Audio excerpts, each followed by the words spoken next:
Alright, let's dive into something that's been buzzing in the music world lately, the 2026 National Indigenous Music Awards. Now, I know what you're thinking, another awards show? But trust me, this one's different. It's not just about the glitz and glamour, it's about culture, legacy, and a whole lot of soul. And at the center of it all, Baker Boy. Personally, I think what makes this really interesting is how he's not just winning awards, he's making statements. Album of the Year, Song of the Year, Film Clip of the Year? That's a sweep. But it's not just about the trophies. His album Djandjay is named after his late grandmother, and that's where things get deep. In my opinion, this isn't just an album, it's a tribute, a legacy, and a bridge between generations. What many people don't realize is how much Indigenous artists like Baker Boy are reshaping the music industry while staying rooted in their heritage. This isn't just music, it's storytelling, it's resistance, it's pride.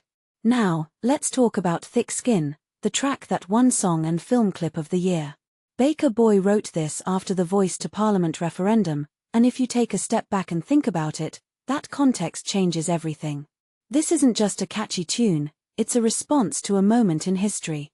The music video was filmed at Werribee Mansion, a colonial-era site, and that's no accident. Baker Boy's flipping the script, taking back spaces that were once symbols of oppression and reclaiming them.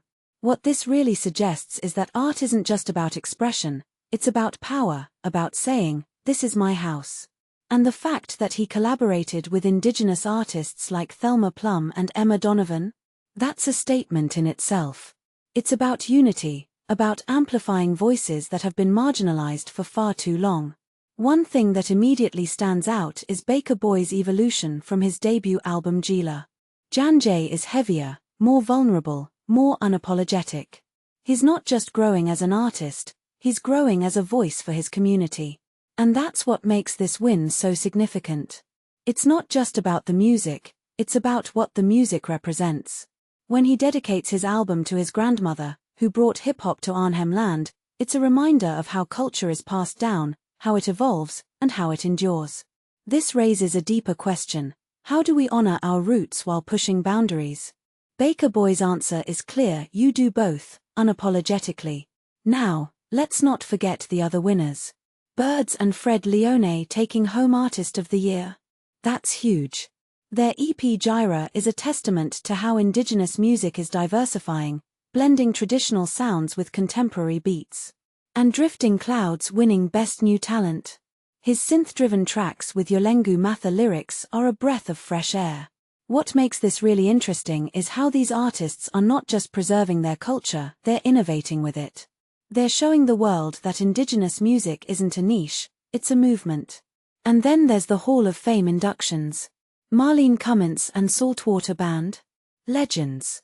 Baker Boy grew up listening to Saltwater Band, and now he's sharing the stage with them. That's full circle. Jessica Mauboy presenting their award and praising their legacy. That's a moment.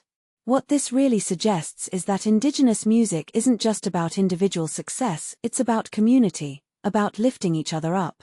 If you take a step back and think about it, these awards are more than just a celebration of music. They're a celebration of resilience, of identity, of survival. Indigenous artists are not just making music, they're making history. And as someone who's always been fascinated by how art intersects with culture and politics, I find this moment incredibly powerful. It's not just about who won what, it's about what these wins mean for the future of Indigenous music, and for the world. So, here's my closing thought. What if we all listened to music with this kind of intention? What if we saw every song, every album, as a piece of someone's story, their struggle, their triumph? Baker Boy and these other artists aren't just entertaining us, they're inviting us to understand, to empathize, to stand with them. And that, my friends, is what makes this more than just an awards show. It's a movement. What do you think? Let me know in the comments below.